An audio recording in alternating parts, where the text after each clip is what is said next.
الشعب السابق.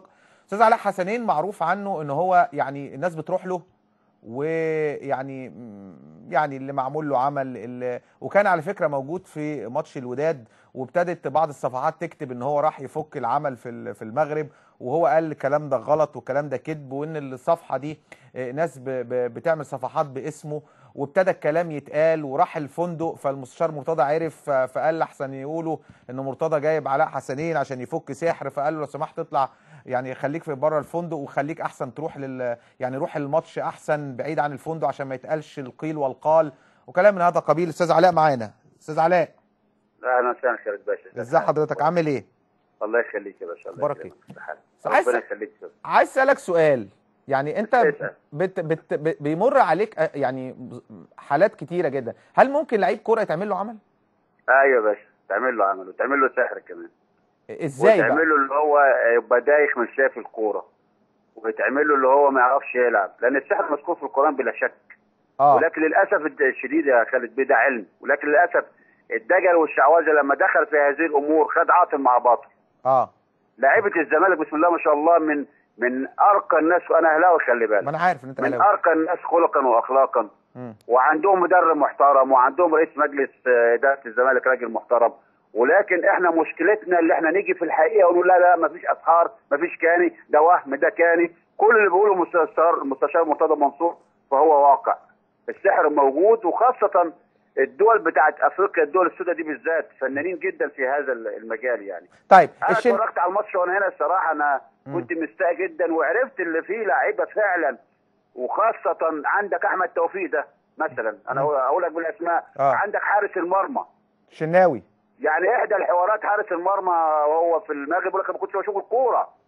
فعلا واقع، صدقوا ما تصدقوش على فكره يعني. هو بيقول للمقربين ليه بعد الماتش ان انا حاسس ان حد عامل لي عمل. فعلا هذا الكلام واقع.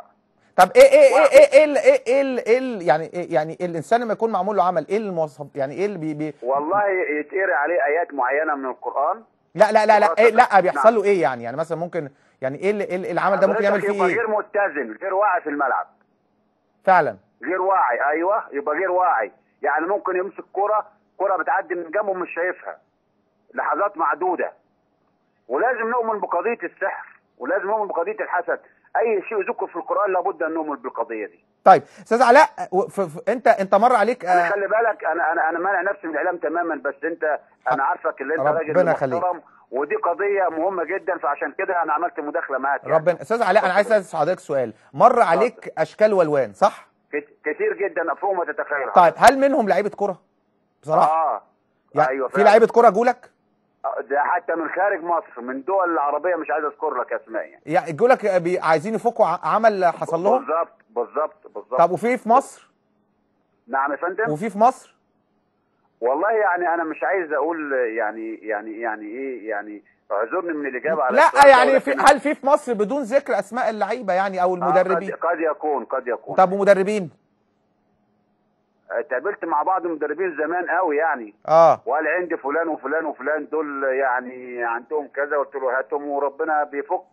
طالما الانسان ماشي في هذا الموضوع لوجه الله تعالى دون مقابل فربنا بيكرمه يعني.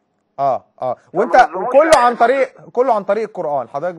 طبعا هذا المجال يا خالد بيه، يعني انا بقالي 30 سنه في هذا المجال، وليا الشرف اللي انا كنت بقعد قدام فضيله الشيخ الشعراوي وبعالج قدامه الحالات، وعندي الصور بالكلام ده، بس انا ما رضيتش اطلعها في الاعلام. طب والشيخ الشعراوي كان بيقول لك ايه ساعتها؟ والله يا خالد بيه يعني بيقول لك دي موهبه يا ابني ربنا ادالك لك، حافظ عليها. كنت قاعد في بيت حضرته قدام حضرته، ونجيب حالات مستعصيه وعالجها قدام حضرته.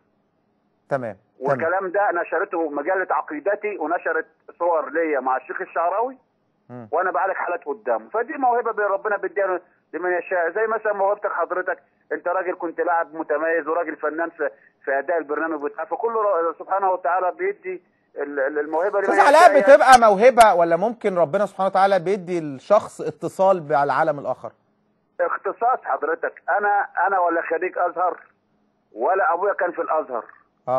لا برتب بقى حاله كده باجي لك احكي لك حياتي جت ازاي يعني. تمام. لكن انت بتؤكد ان ممكن الشناوي يكون عن حد عامل، واحمد توفيق. انا بقول لك بالاسماء. تمام. اشكرك. 3 4 لعيبه تانيين في الزمالك عندك ما عمل لهم اسحار شديده. طب هل ممكن الاعمال دي تكون حد من مصر عاملها لهم صح؟ ممكن يعني ممكن اي حته، في حد بيكره الزمالك يعملها، وممكن فيها في المطوشه ممكن لعيب زميله يعملها، ممكن لعيب زميله يعمل له. ممكن كل شيء جايز. ده اللي بيعمل ايه؟ بيروح لواحد ساحر بيقول لي اعمل لي سحر، بوقف حال فلان، لخبطه لي، خليه غير متزن، خليه كذا خليه كذا خليه كذا. تمام. والسحر يؤثر في الانسان لدرجه ممكن السحر يخلي الانسان يفعل الشيء وهو يقول لك انا ما فعلتش. انا عايز اقول لك يعني يمكن في دوله خليجيه بدون ذكر الاسماء لعيب كبير قوي واخوه لعيب كبير دلوقتي في المنتخب. اللعيب دوت عرفوا ان هو بيروح بلد خليجيه معروف عنها ان فيها صحراء. انت اكيد عارفها البلد الخليجيه دي.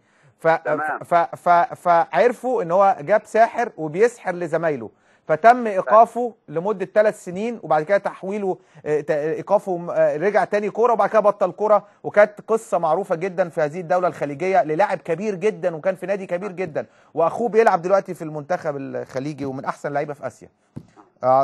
يعني بتحصل. طيب اشكرك حضرتك. اتفضل يا فندم. اتفضل يا استاذ علاء. انا كنت عايز اقول لحضرتك بس فعلا الماتش اللي جاي ده صعب جدا. ايوه. وعلى لعيبه الزمالك مع التدريب لازم يقروا ايات معينه من القران الكريم. تمام. قبل ما يدخلوا الملعب، وخاصه لو قروها على ميه وشربوها، زي مثلا ايه الكرسي، قال موسى ما جئتم بالسحر ان الله سيبطل ان الله لا يستطيع من المفسدين، وقل جاء الحق وزهق الباطل ان الباطل كان زهوقا. هذه الحاجات دي كلها تذيب السحر او تبعد السحر. تمام. اشكرك طبعا الاستاذ علاء حسنين عضو مجلس الشعب السابق واللي بيعالج الحالات دي بالقرآن بدون